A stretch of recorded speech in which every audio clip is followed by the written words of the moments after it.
Hey, what is up, everybody? It is Jack Lloyd here. I am excited to be going over something that was kind of a tricky process for me at first. When I was doing my printing for my latest comic book, that is Voluntarist Suit Saga 1, I was working with Ka-Blam and wanted to do this holofoil cover. And as you can see right here, the holofoil cover did come out here quite nicely. But I had to learn about something along the way that wasn't immediately obvious from the website. So I wanted to explain to people here what you need to do in order to print in the silver and holofoil covers on Ka-Blam, and hopefully this is helpful for you, because certainly I wish it was more clear from the onset, but alas, it wasn't. So I want to share with you what it shows here on the Ka-Blam website. I'm going to read through what it says, and then I'm going to explain what you need to do here. So they say, looking for a premium item to include in your crowdfunding campaign? We've got just a thing. Ka-Blam now offers silver, metallic, and holofoil burst covers. You can see an example in each of the video below. And it says, here are a few things to keep in mind. The metallic and holofoil effects are created by the paper, not the printing. This means we're printing on metallic or holofoil paper. We're not taking your image and making a hologram out of it. That'd be cool, but that's not what we're doing. This also means, explain in the video, that the burst has a fixed position on the sheet. So if you want a holofoil burst, you'll need to design your cover with that in mind. What we need from you is a layered file, TIFF or PSD, with any area where you want the foil to shine completely blank and obscured by your images. Any part of the image that you want to be unaffected by the foil should be in a separate layer. Please download and take a look at the files, for example, that they show down below. Also keep in mind that since the foil covers an entire side of the sheet, your exterior back cover can also take advantage of the foil effect at no additional cost, unless you select our Ka-Blam back cover advertisement option, in which case we'll run a special foil version of our house ad. One last thing, the foil sheet is about the same thickness and rigidity as our cardstock covers. The interior cover is glossy white, not foil.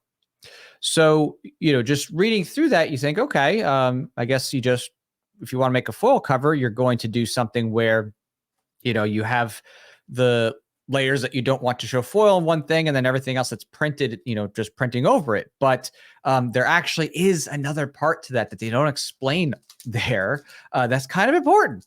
And, it was a little bit, frustrating to deal with at first, but what they don't tell you is that when it comes to the printing process, they actually print the white color. And in this case, you can see the eyes here are white. They print the white color on a separate layer, separated from everything else, because the white is on an independent printer. That's not mentioned there. So that's kind of a big deal to list out and say, hey, by the way, your white colors need to be on a separate layer. And, when it came to the original cover, and this is the non-foil versions, you can see, if I pull up my comic here for comparison, you can see here there's lots of whites just generally within the metal and stuff like that. Whereas in the foil cover here, right, it's like a whole different kind of ball game when it comes to what the colors are going to be. And in this case, only the eyes here are popping in the white, whereas there's lots of white colors in the regular. So you actually have to, in order to do this holofoil thing, you have to have it where your whites have to be on a separate layer entirely. The white color itself has to be separate. And so as you can see here, if you don't have the ability to separate stuff out, you can kind of see this here in the difference between the two covers in terms of the Voluntarist logo here. Right? On the logo where we have this in the regular, you can see that there's a gradient from yellow to white. But on the holofoil here, that gradient is lost in terms of the white part, because that white part was kept, on the general color layers. And so it becomes the silver, which in this case looks super cool. So don't get me wrong, I came out winning with a cool cover, but I didn't know, because it wasn't apparent from the instructions, that any white, whether it's in a logo, whether it's a gradient, whether it's just a solid white, doesn't matter what the white is. Anything that's white has to be on its own separate layer. So if you don't have an ability to take out, whites from your text and make something separate, that can kind of put you in a pickle. So you actually have to be proactively working with your artist. If you're doing it with an artist or yourself, you have to be proactively taking your white colors and separating them out if you want to have them actually printed over. So, it's just a serious consideration. In this case, it was kind of cool because I did have the whites of the eyes already separate out in a separate layer. So I was like, oh, okay, that works kind of as like a cool focal point. Whereas, everything else, that's white. Even if you look down here, see at the bottom here with the logo here with Ancat Comics, that's white in there. And on the holofoil here, you could see, there we go. Yeah. You can see right there that the holofoil has that silver coming through. It's no longer white, right? So I had to do like little workarounds for it. So you can see up here, the Suit Saga, that was white, right? That is white on the regular. But in the foil, it's this, shimmery see-through, which is okay if you have, like, as you can see here, there's a little bit of a stroke and a shading that lets it be legible. But again, if you just had plain white text, it wouldn't show up at all. You need some type of other color border for the rest of the print colors. So just to show what that looks like, I took a screenshot of the file of what eventually I had to submit because, it's just important to visualize what's going on with that. So as you can see here, I'm going to have to move this out a little bit just to get it into my screen. As you can see here now, hopefully a little bit more zoomed in. Let me see if I get this nice and big, more centered. Okay, there we go.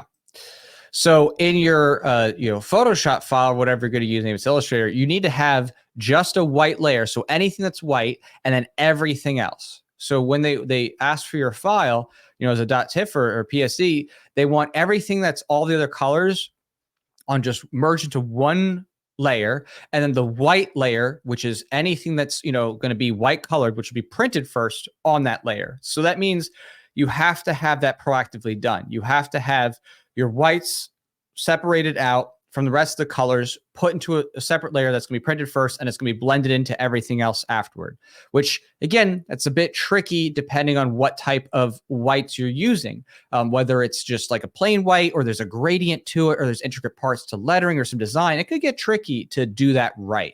It just was, I guess kind of fortunate for me that in my case, the holofoil actually ended up looking super cool, and I was able to work with what I had file-wise, no problem, and play with it myself and make something cool out of it, which, looks, super sick on the front and the back. But it's, it's something that you got to be aware of, right? That white in the eyes, that was printed first, and then the rest of the colors were, so it kind of sticks out. So you got to make sure you do that. That's a really big printing issue and big advice thing that was just not clear from the website itself. You know what I mean? Because you have your standard cover and you think, oh, okay, yeah, I'm going to do a holofoil version of this and maybe I'll make something transparent and that's that, like a background. But no, if there's anything that's white and you don't have it separate out, boom, it's going to be lost when it's merged in the rest of the colors. So make sure that when you do your printing, if you're doing the silver or the holofoil, the multi, I guess you could say it has kind of like a burst rainbowy thing out of it, or it's just plain silver, whatever it is, make sure that you're proactively placing the colors in a way that's going to make sense with the whites. Make sure that you're able to put them onto separate layers, whether it's text design or the main art. And if you, do that right, it'll look great. And if you don't, well, maybe you might be able to make it work with, something that, blends in. Maybe you take the letters and you just give it a shading or a border so it sticks out with the silver or the burst, whatever that is. But you have to make sure you account for those things. So hopefully this saves you some headache. It definitely would have been nice to have that advance notice of it. Unfortunately, I still haven't updated the website on it yet, but maybe they will. Maybe they'll even post this video below so that people know, hey, you got to have the whites on a separate layer because those are going to be printed first using a separate printer before they do everything else, which is the rest, the color spectrum outside of white. So appreciate you checking in, and hopefully things go well with your printing process if you use Ka-Blam and their holofoil, silver services, which I love, and they definitely did a great job with it. It really is a super cool printing process, and it comes out really great. And honestly, it looks even better in person. Just looking at this here, it's kind of hard because the big lights I have here for the room kind of reflect differently, but you get the idea that it's a whole other genre of design once it comes out. So, all right, take care, everybody. Talk to you later.